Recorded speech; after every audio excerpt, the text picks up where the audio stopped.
절차적 정당성 반드시 지켜줘야 되는 것이죠? 절차적 정당성 중요합니다. 네. 그렇다면 김학의 전 법무부 차관 출국 금지 과정의 불법성에 대해서는 아무리 목적이 좋아도 정당성이 결여된 거죠?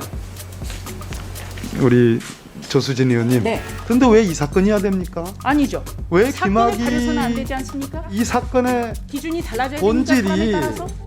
초등학생 아이의 주소지를 후보자와 함께 옮기지 않고 자녀만 따로 뒀습니다. 이거 위장 전입입니까 아닙니까? 제 아들은 위장 전입 아닙니다. 제가 제 지금까지 아들은 말씀드린 살고 있던 사례는 곳에서 후보자에 관한 것이 아니라 저에게 답변할 네. 기회를 좀 주셨으면 자, 좋겠습니다. 후보자님. 네, 질의 시작하겠습니다. 네, PPT 준비되면 바로 질의 시작하겠습니다. 네, 바로 1월 19일 바로 이 자리에 있었던 김진욱 공수처장 후보자 인사청문회였습니다. 자, 이렇게 물어보죠. 적법 절차를 지키지 않으면 그 수사는 아무리 목적이 좋아도 정당성을 인정받을 수 없지요. 이렇게 물어보니까 공수처장 후보자는 계속 반복해서 답합니다. 네, 정당성 없다. 헌법 정신이라고도 이야기를 했습니다. 이 차원에서 질의하겠습니다. 지금 김학의 전 법무부 차관 출국 금지 과정에서는 불법성에 대한 의혹들이 꾸준히 제기되고 있습니다. 은폐 조작도 시도가 됐습니다. 더 심각한 문제는 그런 범죄 혐의자들이 지금도 불법 출금 수사에 관여하고 있다는 사실입니다. 가짜 사건 내사 번호를 가짜로 기재해서 위조 출국 금지 서류를 통해서 출국을 막은 행위, 여기에 대해서 법무부는 급박하고 불가피한 사정을 고려할 필요가 있다라고 얘기했지만 보시는 바와 같이 공수처장 후보자도 후보자 시절에 인사청문회에서 정당성을 인정받으려면 적법 절차를 지켜야 된다. 그러니까 절차를 굉장히 중요시했거든요.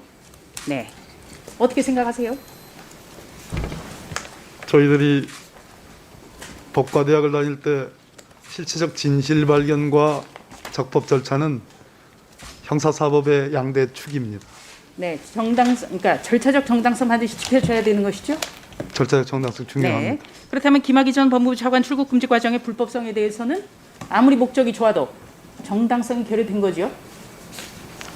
우리 조수진 의원님. 네, 간단하게 그냥 질의하는 데에서만 답변해 주시기 바랍니다.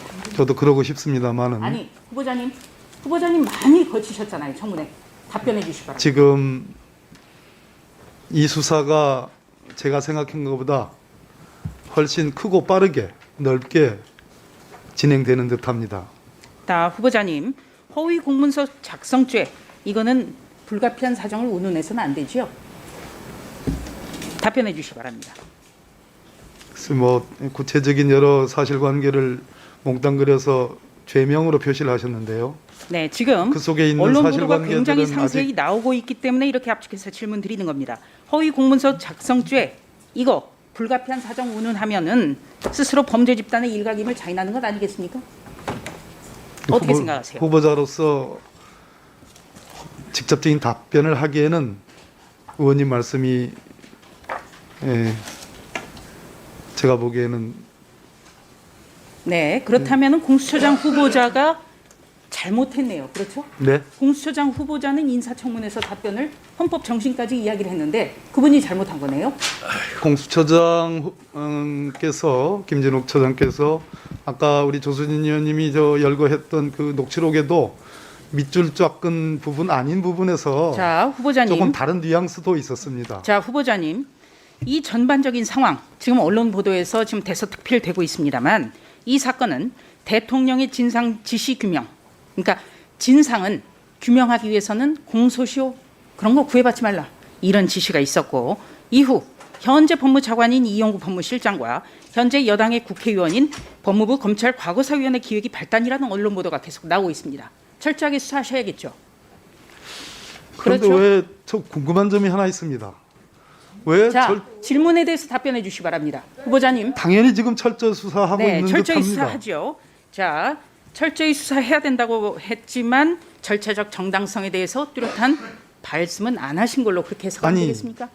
절차적 정당성 중요합니다, 의원님. 네. 본 후보자 절차적 정의를 대단히 중요시하는 사람입니다. 네, 고맙습니다. 근데 왜 이 사건이야 됩니까? 아니죠. 왜 사건을 가려서는 안 되지 않습니까? 왜 김학의 전 차관 사건이 절차적 정의를 실현하는데 후보자님. 왜 이것이 네, 후보자님.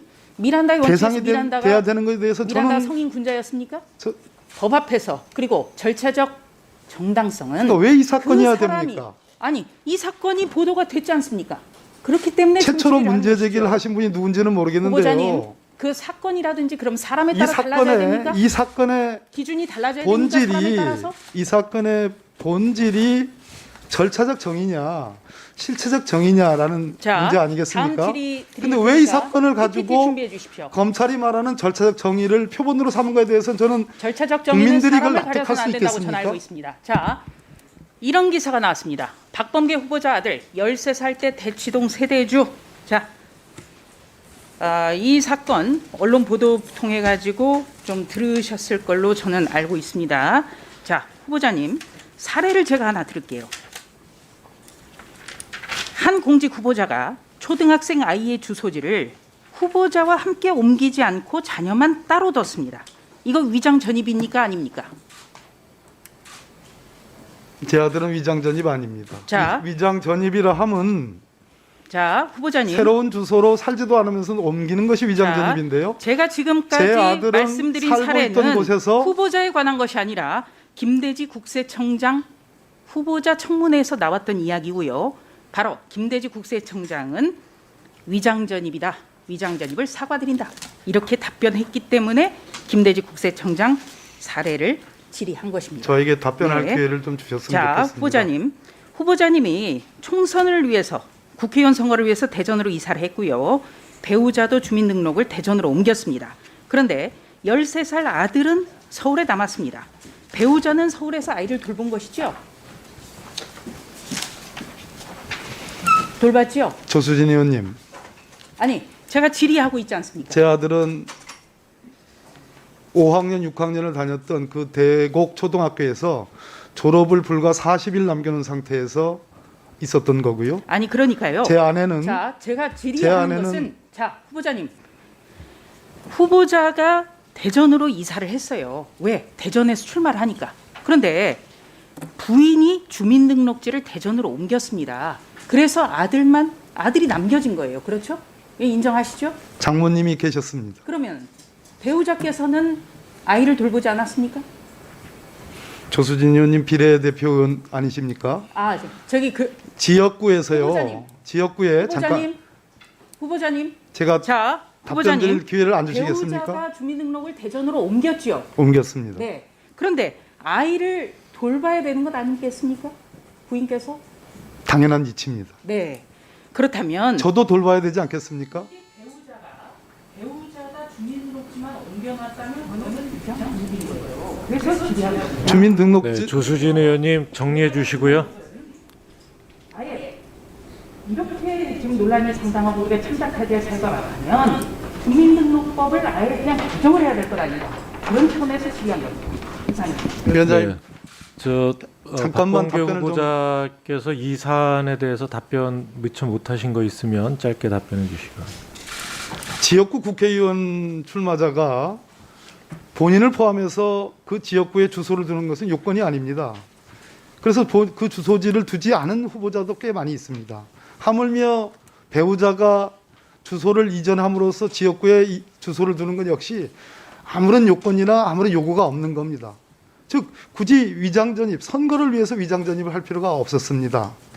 제 아들은 아까 말씀드렸듯이 졸업을 딱 40일 남겨놓은 상태에서 전세 기간이 남아있는 상황에서 불가피하게 그렇게 주소를 남겨놓은 것이지 위장전입이 아닙니다. 그리고 아들은 서울에서 졸업을 한 이후로 바로 대전으로 와서 대전에서 중학교, 고등학교 다 졸업했습니다. 그다음에 제 아내 역시 네, 주민등록법 위반 사실 있습니까? 없습니다. 네. 제 아내 마무리해 역시 주시고요. 네. 저를 따라와서 같이 주민등록을 둘 필요가 없었습니다. 그러나 장모님이 아이들을 돌보고 제 아내는 저를 뭐 참 돌본다는 표현이 그렇겠습니다만 저와 함께 주민등록을 하면서 그럴 필요가 있었기 때문에 그것이 법적 요건은 아니지만 실체에 맞기 때문에 그렇게 주소를 이전했던 거고 함께 살다가 물론 왔다 갔다는 했지요. 그러다가 최종적으로 큰아이 졸업을 하면서 일가족이 다 대전에 아파트 전세를 얻어가지고 함께 살게 된 것이 전부입니다. 예, 잘 알겠습니다.